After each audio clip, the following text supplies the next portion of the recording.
Joe Pullman here from craftworking.net, and today's video I'm going to talk about DNS and Active Directory and some of the issues I went through in getting this deployed.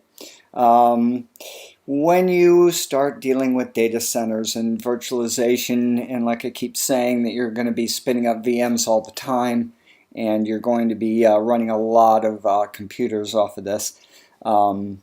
In the past, when you were dealing with 1, 2, 3 or computers, you were looking at basically you were fine by doing local logins and setting up the login information, and the users on each computer was not too bad. It was a little bit of a pain, but basically you didn't have to deal with centralized login server.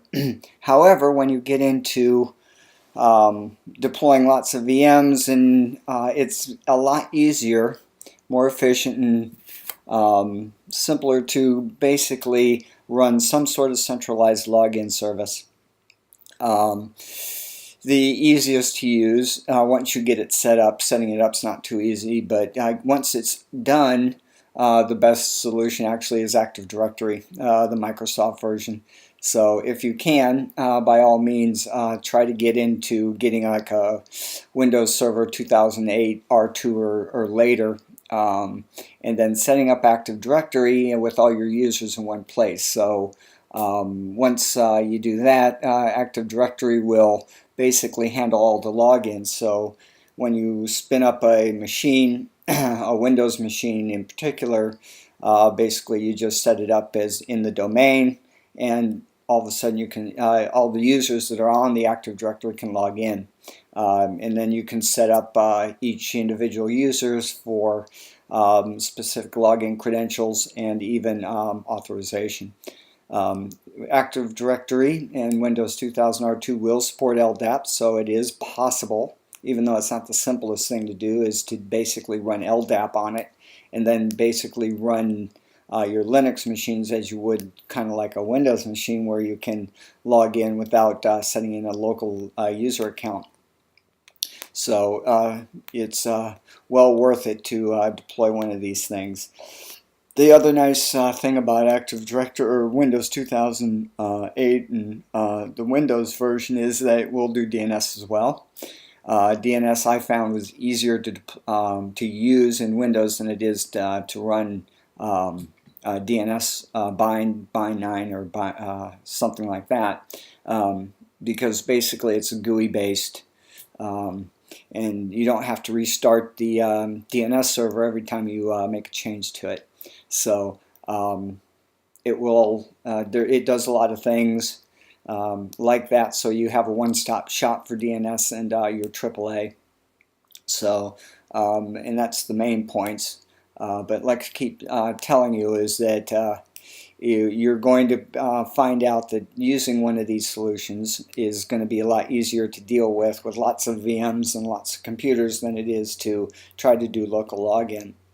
One thing I did find out when I deployed this, and with especially with VMware 6.0, is that DNS is required. Once you get Active Directory going, it now relies on Active Directory to do the logins.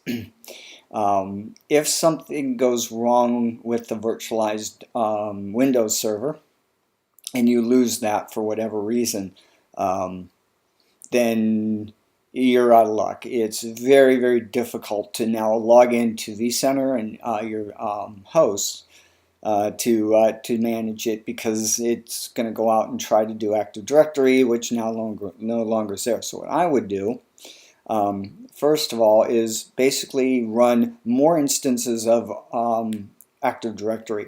So you're going to want to have, let's say, a main cluster or a main R2 server that does all of your logins, and then you have another one as a backup on the other host. And you're going to want to do some affinity rules, which means you're going to lock that particular server on that host. So if you take the host down for maintenance, you still have a way to log in and use Active Directory to basically manage your system, especially your host, let alone all the VMs. So, and then make sure you test all this and make sure that it works. So, I had a lot of problems. I did not realize this when I deployed it, and I actually deployed my R2 my Windows servers in a cluster, and so I had two VMs running in HA. Now, that means that you have a shared disk, a quorum disk, and that quorum disk is locked to the main disks, so you just can't migrate these servers over from host to host live, because it won't work, because of the quorum drive will not be able to access the other server, and basically it will fail on you. So the only way if you're going to do maintenance on your Active Directory server, then you're going to have to power both of those down if you're running it into a cluster, and then move it over. If you're only running one of them, no problem. You just move it over live, and you're good to go. So this only applies to a clustered environment in Windows. The other thing is, if you start running into like an Exchange server on it, it will require a witness server. Those want to stay put as well. Not too bad, but basically it's something to keep in mind. It's also connected to the domain, so like I say, you need to be able to get to these. So, but that's the main caveat. Now, if you do run this into a cluster and you want to run Server 2012 or Windows Server, then you need on each host, then it wants to have local storage, and that may become a problem if you can't replicate the disks. So keep that in mind. So actually the easiest way to do it, if you want to do a cluster, is have two clusters, one on each host, run an affinity rule to lock the cluster on each of the hosts, and you won't have a problem. Gets a little complicated. What I would do is I would just run a cluster on one host, leave it there, and then put another standalone Windows server just to run your domain and Active Directory and DNS all on the other host, but it's not part of the cluster. So you would, when you set up your Active Directory, your standby would be that one.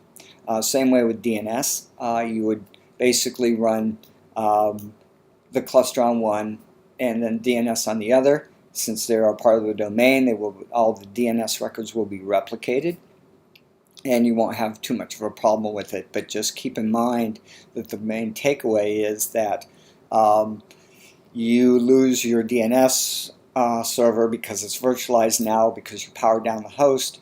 You will have problems logging into vCenter especially, and you always want to have some sort of backup. So make sure that you are aware that you can build a local login to the DNS server and Windows, the vCenter, and the host, so that you can get around getting with the Active Directory and the DNS. And basically log in with the IP address. But you need to know that before you deploy 2000 VMware 6.0, because if you don't know it and you lose the host, you're going to spend hours trying to get logged in, because you didn't realize that the vCenter needs to DNS to work. So something to keep in mind when you do this. So now DNS, there's what you want to do is, when you start getting into this, is get a domain name, so you can basically log into everything without the domain, putting in the domain in a URL. So for example, I've got a Dyn DNS account, and you can go with GoDaddy or Amazon or something like that, and basically have a hosted DNS solution.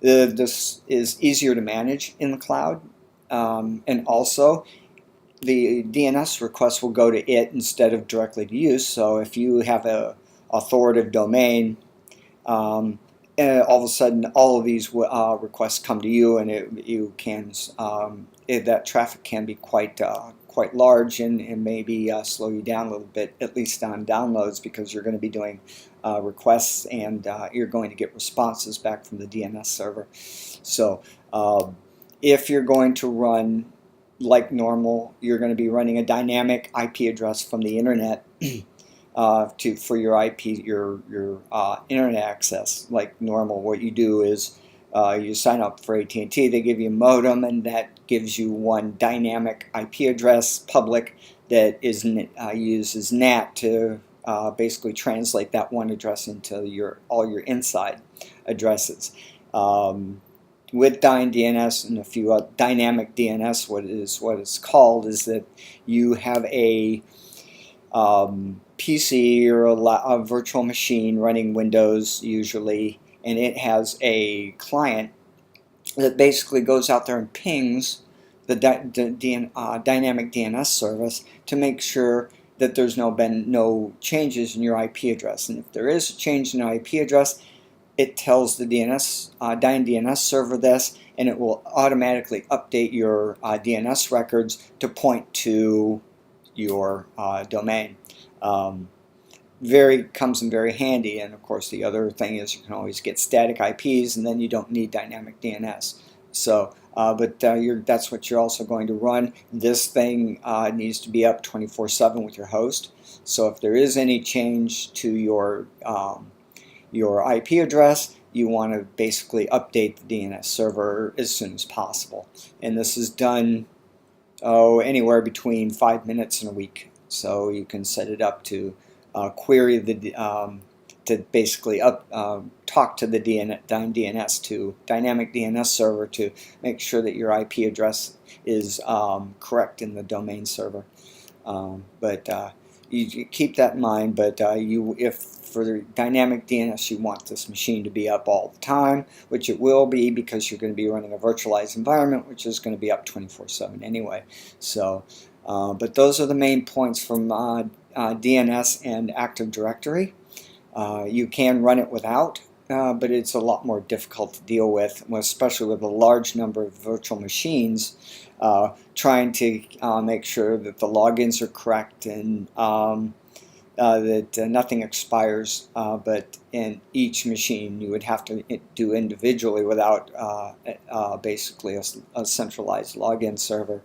And then of course DNS you're going to want to run anyway, and you would set this up in you would be an authoritative domain on your domain name. So all of your internal internal boxes would be authoritative, so they would go to the DNS server on your local infrastructure and serve up an IP address. Anything that it doesn't is not authoritative, and it would go out and point to whatever you point it to, and usually this would be your cloud-based DNS server from like GoDaddy or something, and then it works just fine. But keep in mind that in your environment, you want to be able to access your DNS server no matter what happens to your infrastructure. So make sure that you have a domain server on each of the hosts that you're going to run, so you don't have any discontinuity in your DNS. So, but that's it for the DNS server and the AAA server. So I recommend looking into getting Windows Active Directory. I'm not a big fan of Windows, but in this case it's not too bad. And but you can run it off of LDAP and run bind for your DNS, and you can run free radius for your AAA if you wish. It's just a little harder to set up in a Windows environment. So, but that's it for this video, and I will see you in the next video.